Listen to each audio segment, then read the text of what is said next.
ছটা কি গুড। এবার আমরা তৃতীয় শব্দ নিয়ে দাঁড়িয়ে আছে তাকে ঘুরতে বলবো। ধরো এটা তোমরা দূর থেকে দেখতে পাচ্ছ না, বলো আমার সাথে উচ্চারণ বলো। S U D D E N L Y. Sudden L Y ly. আমরা বলি সাডেনলি। আমরা কি বলি? আমরা বলি সাডেনলি, কিন্তু এটা সাডেনলি উচ্চারণ না। বলো সাডন। দন্ত সয়কারে সা ড আর ন। বলো সাডন লি। এই উচ্চারণটা কি হলো? বলো সাডনলি। আবার ভালো করে বলো, এটা কি উচ্চারণ? সাডনলি। সাডনলি। সাডনলি মানে কি? কোন শব্দের শেষে এল ওয়াই থাকলে তাকে আমরা কি বলবো? আমরা অ্যাডভার্ব উচ্চারণ করি, অ্যাডভার্ব উচ্চারণ হবে না। বলো অ আর ড। বলো অট ভাব। অডভাব। অড আসতে ভাব ধরে বলো অডভাব। তাহলে অ্যাডভার্ব চিনতে গেলে শব্দের শেষে কি থাকে? তাহলে সাডেনলিটা কি? সাডেনলিটা কি?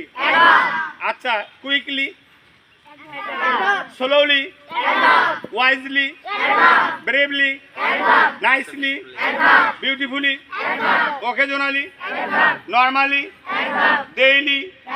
শব্দের শেষে এলো থাকলে সেটা কি হয়? কিছু শব্দ আছে এলো থাকলে অ্যাডভার্ব হয় না, যেমন ফ্রেন্ডলি। যেমন কি? এটা অ্যাডজেক্টিভ। এটা তোমরা বড় হলে শিখবে। এখন আমরা মনে রাখবো শব্দের শেষে এলো থাকলে অ্যাডভার্ব হয়। আর কিছু শব্দ আছে এলো ছাড়াও। এইচ আই এম কি লেখা? H I am. হিমটা কি? হিমটা কি? হিমটা কি? হিমটা কি? এবার সব শেষে আছে তুমি ঘুরাও। তুমি ঘুরাও ওয়াটশো। ওয়াটশো। আইটা কি? আইটা কি? আইটা কি? সাথে চলে আসো। আমরা বাক্যের প্রথমে কি বসাবো? বাক্যের প্রথমে কি বসাবো? সাবজেক্ট কি আছে? আই। সামনে আসো। Subject I. Subject I. এই তো আমরা বাক্যের প্রথমে সাবজেক্ট লিখলাম। এরপরে কি বসবে?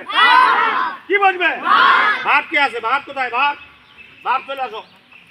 তাহলে আই, তারপরে ভার্বটা উপরে দেখাও। বলো ওয়াটশো। দ্বিতীয় নম্বর আমরা কি বসালাম? দ্বিতীয় নম্বর কি বসালাম? দ্বিতীয় নম্বর কি বসালাম? প্রথমে কি বসাইছি? তারপরে কি বসালাম? প্রথমে কি বসাইছি? তারপরে কি বসালাম? বা তৃতীয় নম্বরে কি বসাবো? তৃতীয় নম্বরে কি বসাবো? অবজেক্ট কি আছে? চলে আসো। অবজেক্ট চলে আসো। এই যে অবজেক্ট চলে আসে। বলো অবজেক্ট। অবজেক্ট। অবজেক্ট আসলো। এই শেষে কি বসাবো? শেষে কি বসাবো? অ্যাডভার্ব চলে আসো। অ্যাডভার্ব চলে আসো। অ্যাডভার্ব কি আসলো? শেষে কি আসলো? তাহলে বাক্যের প্রথমে আমরা কি লিখছি? তোমার বানিয়ে লেখার সময় যখন ইংরেজিতে বানিয়ে লিখবা, বাক্যের প্রথমে কি বসাবা? সাবজেক্ট। বাক্যের প্রথমে কি বসাবা? তারপরে কি বসাবা? তারপরে আবার